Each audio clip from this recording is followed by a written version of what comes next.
If you're leading complex builds and still getting surprised late in the process, that's not bad luck. It's a blind spot. And electrical design is one of the most common ones. Most teams, they don't feel it at the start and then they feel like it is complete and utter chaos at the end. When the deadlines start to tighten up and changes really get expensive, and then the pressure really spikes. And today, I want to unpack why that happens and what it actually costs when clarity shows up too late. Carl Wyshneski runs W3 Design Engineering, and they work with wiring harnesses and electrical systems for custom and off-highway equipment. And let's start with that, Carl. Kind of give them a background of who you are and kind of what your background is. Sure. So I'm an electrical engineer. I've spent a lot of years working for large OEMs. Spent time working with Caterpillar, John Deere, Dell, and others. So I've been in like corporate engineering world for 16 years, and decided to go out on my own and offer what I do as a service to other firms, OEMs and contract manufacturers. So Carl, let's start with the reality of things. And when you look across real projects, not the ideal ones, where does electrical design usually enter the timeline? Generally, it happens way too late. Usually, a mechanical design is very firmed up, and then they bring in the electrical engineers or the electrical team to come in and figure out how to make all the interconnections and all that good stuff. Usually, there's someone has done a little forethought to decide what kind of sensing components need to be there or control components. But as far as like how that stuff works together and it's interconnected, the wiring of it, usually that's an afterthought. Got it. And so when it shows up later than planned, what's the first thing that really feels pressure in the process?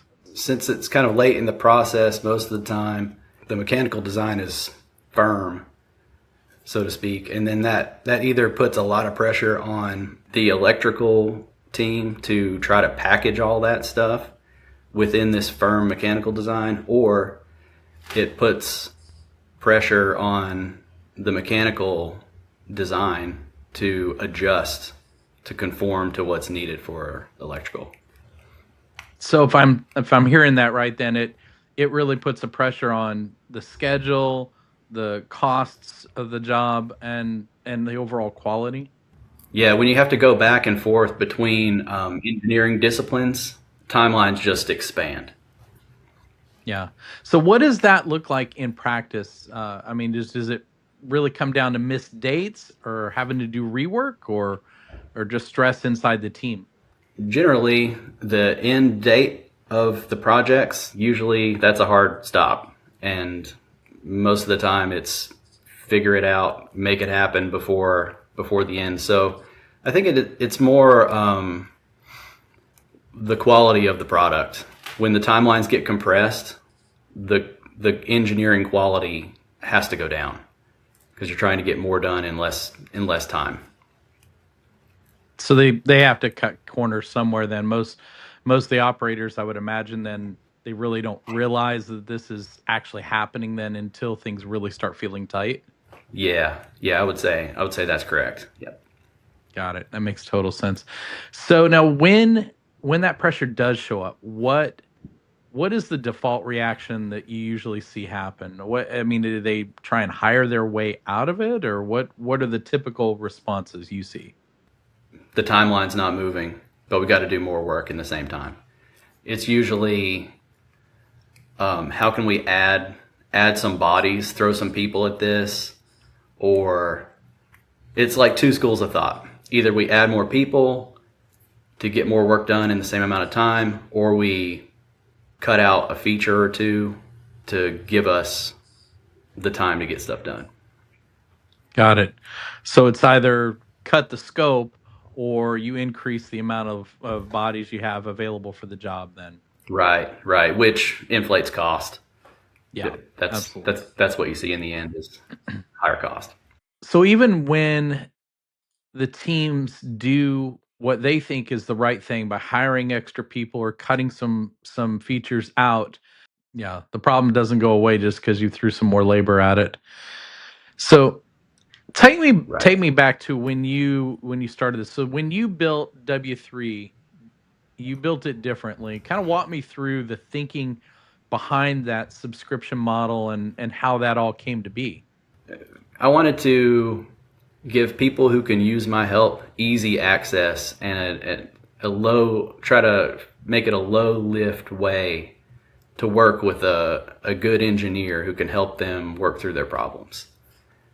So when I thought about that, I thought, well, one, like probably the most difficult part about providing an engineering service is figuring out what potential clients want, and then the whole quoting process of doing projects, like on a project basis. There's a lot of unknowns there on both sides. You know, of course, there's costs of running my business, and there's costs of running a client's business. And so, if we can somehow figure out a way to make that both work on both sides, that's the goal. So basically, it's a lower barrier of entry for most of the clients that you're working with. They don't have to onboard an engineering team or people specifically for their company. Then they can use as needed. Yeah, yeah, absolutely, absolutely. We fit in perfectly where they have work for an engineer to do, but maybe it's not all the time work for an engineer to have a to want to hire a full time engineer on. So it's to be fair, then it's really more about working more efficiently and removing the uncertainty of that hire versus having the full time overhead of a regular engineering firm. Then, so it's more over certainty and than it is the overall expense. Am I hearing that right? Absolutely. So it's a fixed cost on their end for expert engineering service. Now, a lot of operators hear fast and then they immediately think it's risky.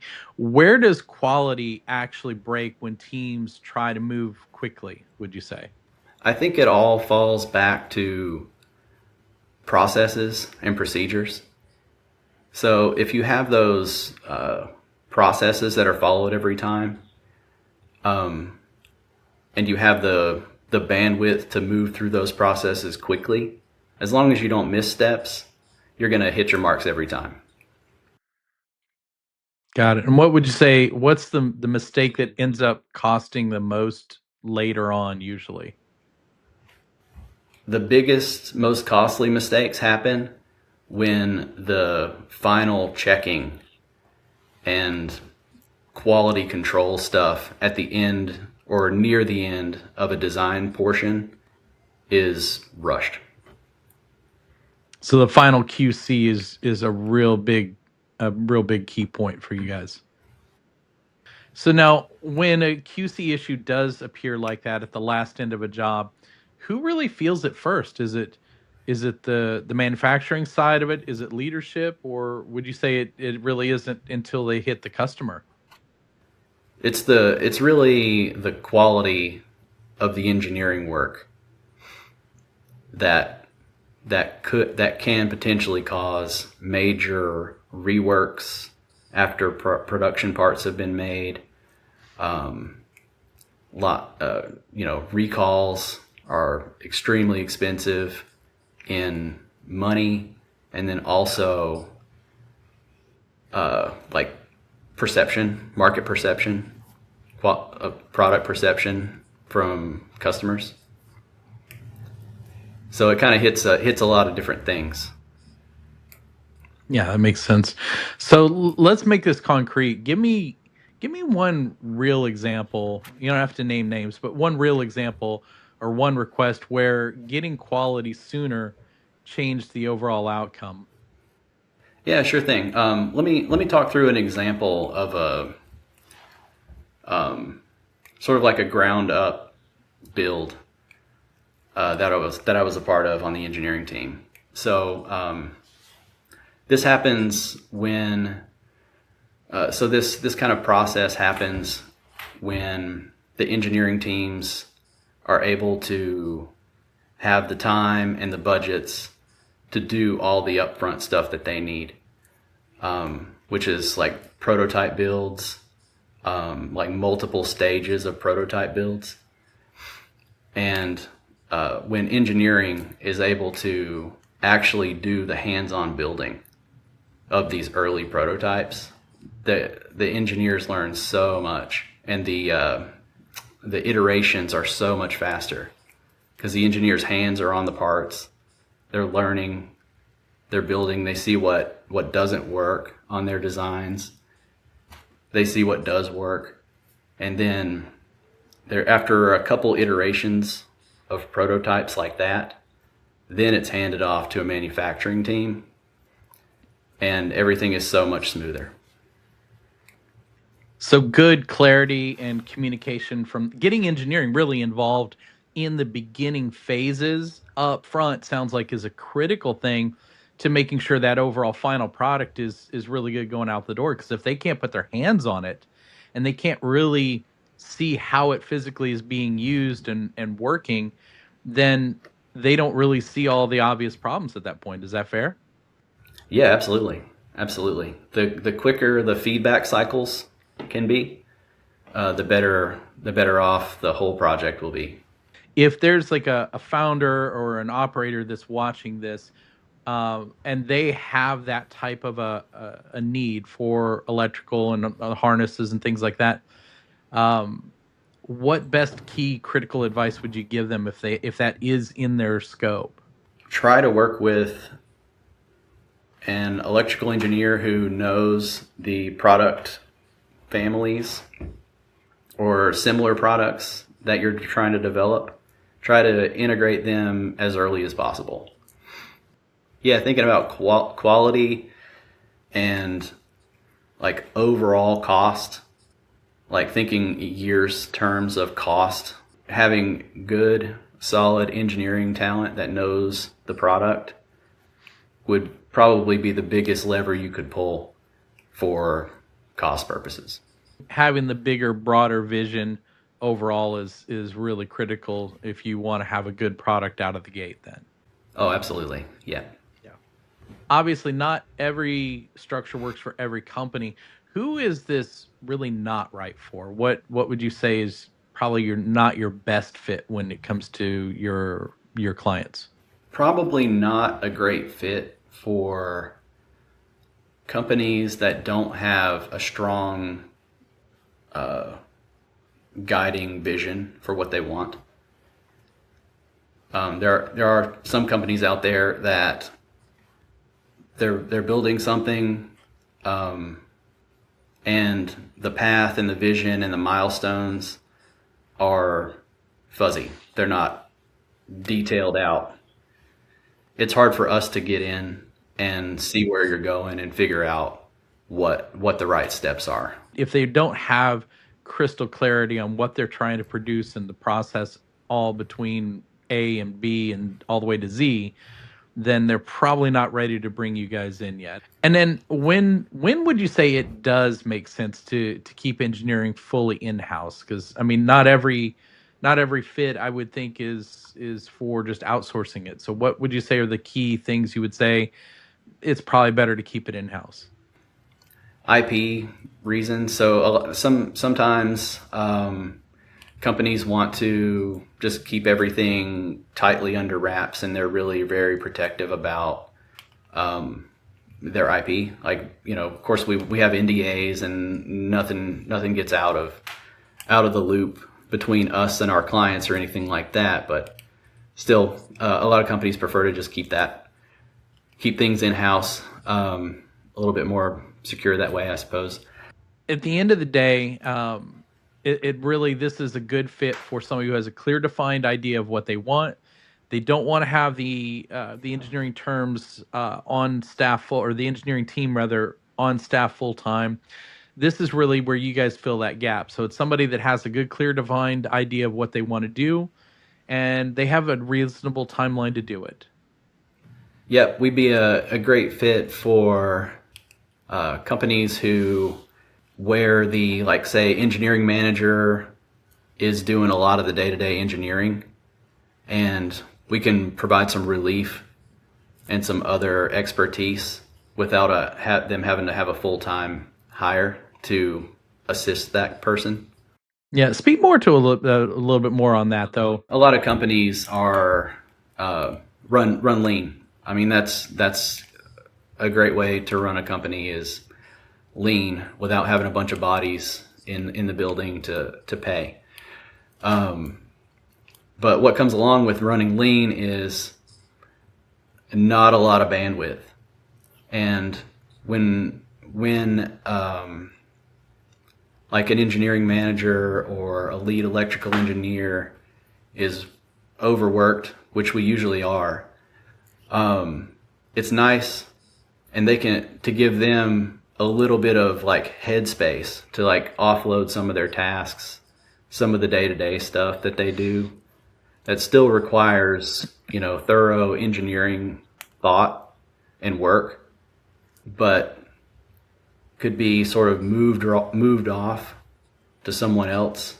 That's also a good fit for us.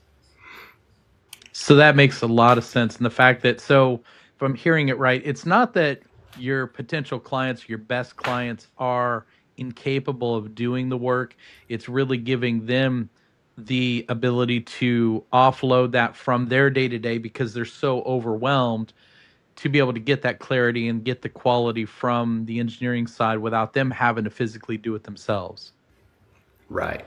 That's right. Got it. So it's really more about leveraging than it is about trying to be that one person do it all. So if you leverage their time better by using your services, then at that point they're able to get a better product done and stay still lean when it comes to their overall overhead and things. What decision do teams delay that would actually speed everything up? I think documenting processes. That's something that, every engineering team I've ever been on, there are processes for things that are just in people's heads. And if they would just get it out, get it on paper, and then follow it, everybody would be so much better off. Standardizing the procedures. That's, pretty basic advice, but it's stuff that nobody does. Right? Sometimes it's the simple stuff that makes the difference. That's for sure. Where do smart teams still underestimate the cost of a small change?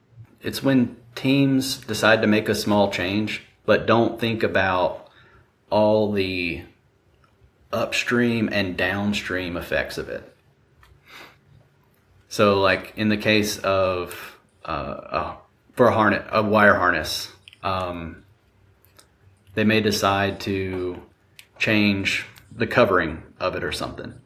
And so the upstream effect is, will it survive in the machine due to like heat and vibration and other environmental concerns? And then downstream is, how does that affect the installation of it, or the cost, or can their wire harness manufacturer even procure it? Just all the little details. So what looks like a small change on paper really ends up being a big issue in both directions in the process, really. What would you say is one habit that great teams will never skip? Having solid processes and following those processes. So discipline, operator discipline. Yeah, absolutely. Yep. What upstream behavior saves the most time and money on the downstream? Getting all the disciplines involved in the design involved early. Even if there's not a major need for all the disciplines to be in the conversations to begin with, it's great to have them in there because everybody thinks differently. So if you're getting surprised late in projects, the issue really isn't a lack of effort. It's a blind spot that stayed hidden until the cost was unavoidable. Understanding where clarity arrives too late and what that's really costing changes how you lead. Now, if this conversation resonated for someone listening, Carl, where would you say they should go to learn more about what you do and your processes? Yeah, so you can find me on LinkedIn, Carl Wyshneski. I put out content on Instagram, wyshneski.carl. Also, my website, w3designengineering.com. If you're a OEM or a CM and need some help with electrical engineering, see if it's a fit, see if I can help you out.